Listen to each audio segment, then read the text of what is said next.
Bien, bendiciones mis hermanos, pues como les había dicho, me encuentro en esta oportunidad con nuestro hermano Gerald Pierre, residente en Haití, quien allá está llevando a cabo un hermoso ministerio. Y como líder y misionero, pues en esta oportunidad queremos hablar con Gerald sobre la situación del coronavirus, la pandemia y lo que ha tenido que hacer la iglesia para mantenerse en pie en medio de esta situación. Así que bendiciones, mi hermano Gerald Pierre, bienvenido, un saludo a la comunidad.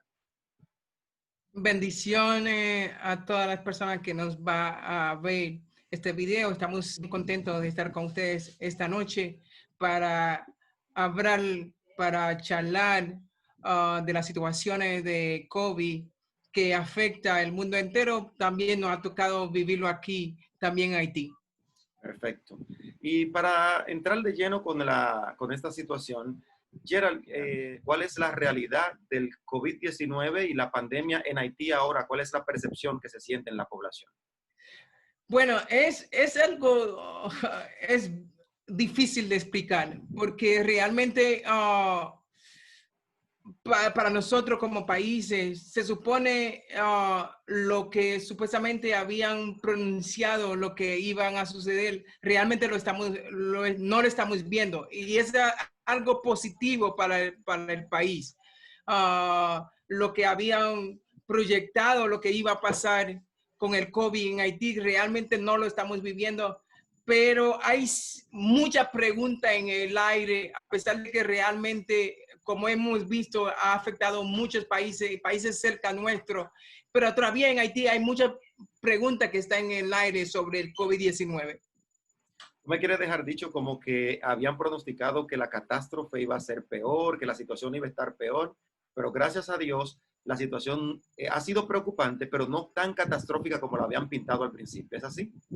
Exacto, exacto. Bueno, como cristiano uno puede decir, es milagro de Dios, porque realmente estamos viendo República Dominicana cerca de Haití. Los números en comparación con República Dominicana no realmente afecta, pero realmente no cuadra realmente con lo que había dicho que iba a suceder en Haití.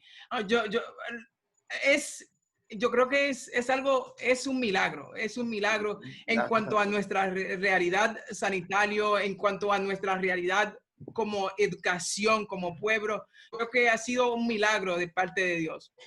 Qué bueno, qué bueno. Y en cuanto a las medidas que ha tenido que tomar el gobierno, el Estado, frente a lo que son las aglomeraciones de personas, en el sentido nuestro y lo que a nosotros nos interesa, las que se han tomado con relación a la iglesia, ¿se han hecho algunas restricciones, se han pedido algunas medidas o algún protocolo se ha aplicado? ¿Se reúne o no se reúne la iglesia en Bueno, estos momentos en Haití? Bueno, por ejemplo, aquí tenemos un pequeño problema en cuanto a confianza a las autoridades. Para hacer un poquito la historia, es que, por ejemplo, cuando se estaba escuchando lo que venía, lo que estaba pasando en otros países y era preocupante, pero después habíamos escuchado que había, el primer caso que escuchamos en Haití era un profesor de una universidad y por cuestión de educación y la gente tenía mucho miedo y la gente iban a pedir al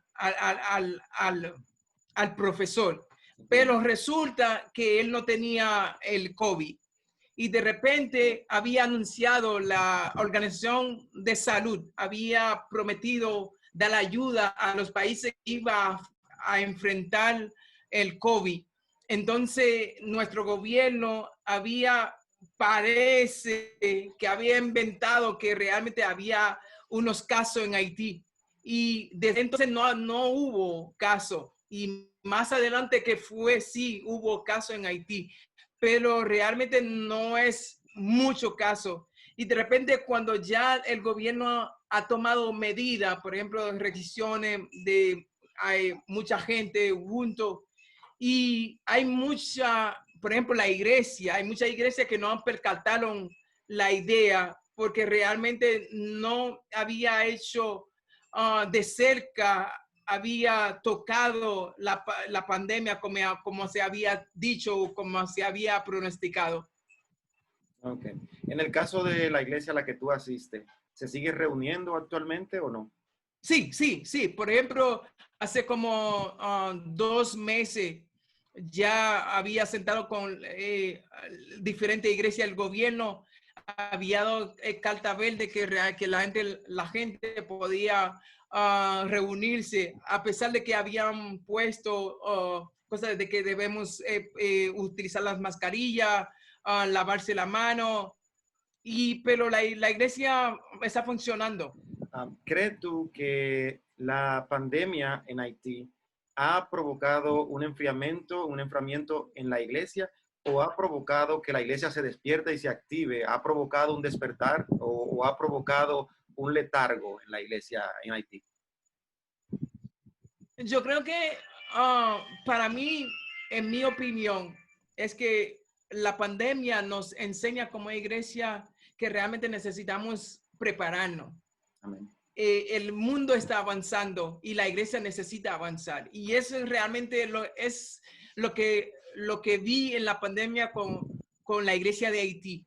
Había puesto restricciones y de repente hay muchas iglesias que no estaban dando culto, no estaban dando servicio, pero había otra manera de dar los cultos. Pero de repente no lo estábamos haciendo porque no estábamos preparados.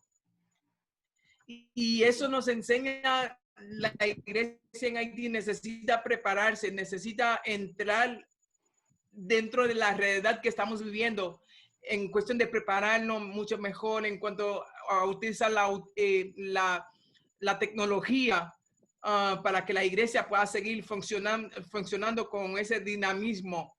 Y eso, no puedo decir que realmente que la iglesia se enfrió o la iglesia hubo un avivamiento, no puedo decirlo, pero sí la pandemia nos enseña que realmente necesitamos avanzar con el tiempo, porque el tiempo no detiene, la tecnología no detiene, pero la iglesia debe más o menos prepararse para entrar en ese dinamismo, para seguir avanzando con el evangelio. Creo que esa es una de las cosas en las que hemos coincidido con la mayoría de los pastores de la región, y es que al tomarnos de sorpresa han tenido que tomar o hemos tenido que tomar decisiones rápidas, a veces hacer cálculos y análisis rápidos para montarnos sobre esta ola a la velocidad que esto va, porque realmente no nos lo esperábamos y hemos tenido en cierto modo que improvisar y acelerar los pasos. Sobre todo en lo que tiene que ver con la tecnología y la incursión de la iglesia en esas vías y en esos medios para poder seguir en pie. O sea, que te entiendo perfectamente, porque aquí lo hemos vivido también. Sí. Gerald, Gracias a Dios. Sí, no podemos continuar esta entrevista sin que hablemos del Ministerio Chocolate. Háblanos del Ministerio Chocolate que estás llevando en Haití, en qué consiste y cómo anda en estos momentos. Chocolate de Esperanza, gracias a Dios, es un Chocolate de ministerio Esperanza, que realmente estamos impartiendo mayormente a los niños que van a la escuela. Yo creo que una parte fundamental para que una nación, un pueblo se desarrolle tiene que ver con la educación. Y lamentablemente nuestra educación, hace unos años estaba hablando con un amigo mío que es psicólogo en Haití. Y me dijo que realmente no podemos hablar de educación si no solucionamos la necesidad básica de un niño. Y me di cuenta que realmente él hacía un acercamiento conmigo en cuanto a la nutrición de los niños. Si no hay una buena nutrición, no puede haber una buena educación. Y en ese sentido me conmoví mucho, y ahí viene la necesidad de compartir chocolate en las escuelas con los niños. Y más yo digo que realmente es una excusa para decirle que Jesús lo ama. Y lo estamos llevando, por ejemplo, en la cárcel, lo estamos llevando en el hospital. Ahora, por la cuestión de la pandemia, hemos parado un poquito, pero sí hemos visto que realmente es una necesidad de predicar con ejemplo. Vimos el evangelio de Jesús, era con un evangelio de ejemplo. Él predicaba la palabra, pero él saciaba las necesidades, muchas veces la necesidad física de la gente. Y es lo que Dios nos mueve a hacer, más o menos a impartir en la vida de los niños. Estamos orando para una nueva generación, una generación que conoce a Dios, una generación que camina con Dios.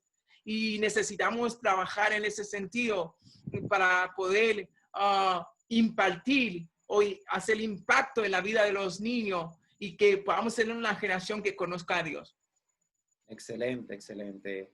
Oro por ustedes, Gerald, y quiero que Dios les siga bendiciendo en ese proyecto. Sé que tú tienes un gran corazón y por eso Dios ha descargado esta responsabilidad sobre ustedes. O sea que Dios les acompañe en ese proceso tan hermoso de enfocar la evangelización e incluir en esto un programa que ayuda a la nutrición de los niños también. O sea que se está pensando de manera integral y eso es de mucho valor. Para mí es un privilegio conocerte, Gerald. Ojalá volver a vernos pronto, sea que termine esta pandemia tú puedas estar de nuevo en el país o que yo pueda visitarte por allá, pero realmente siempre que comparto un tiempo contigo es un tiempo agradable. Un abrazo grande a tu esposa, a tus niños, y si tiene alguna palabra de bendición para cerrar este encuentro. De verdad, una de las cosas que puedo decir que la pandemia nos enseña que realmente necesitamos volver a Dios. De una forma u otra, el tiempo nos está enseñando, necesitamos un encuentro con Dios, necesitamos un avivamiento. Y yo creo que es el tiempo de que la iglesia pueda levantarse, es el tiempo de realmente podamos volvernos verdaderamente a Dios. El pastor mío decía una cosa: el mundo siempre será el mundo, pero lo que el mundo necesita es una iglesia con poder, es una iglesia con amor. Y en este tiempo el mundo lo está necesitando. Y Dios está gritando, necesita un pueblo que vuelve su rostro a mí para que puedan manifestar mi gloria. Yo creo que es un tiempo de que realmente el mundo necesita una iglesia con poder, con amor. Amén, amén. Hermosas palabras y muy emotivas. Ojalá que esto pueda llegar al corazón de las personas que nos estarán viendo. Y nada, hermanos, seguiremos en contacto. Muchas gracias también a ustedes por poder compartir este tiempo con nosotros en esta entrevista. Esperamos que también sea de bendición. Gracias a nuestro hermano Gerald Pierre y pronto estaremos de nuevo por aquí con una entrevista más. Dios les bendiga.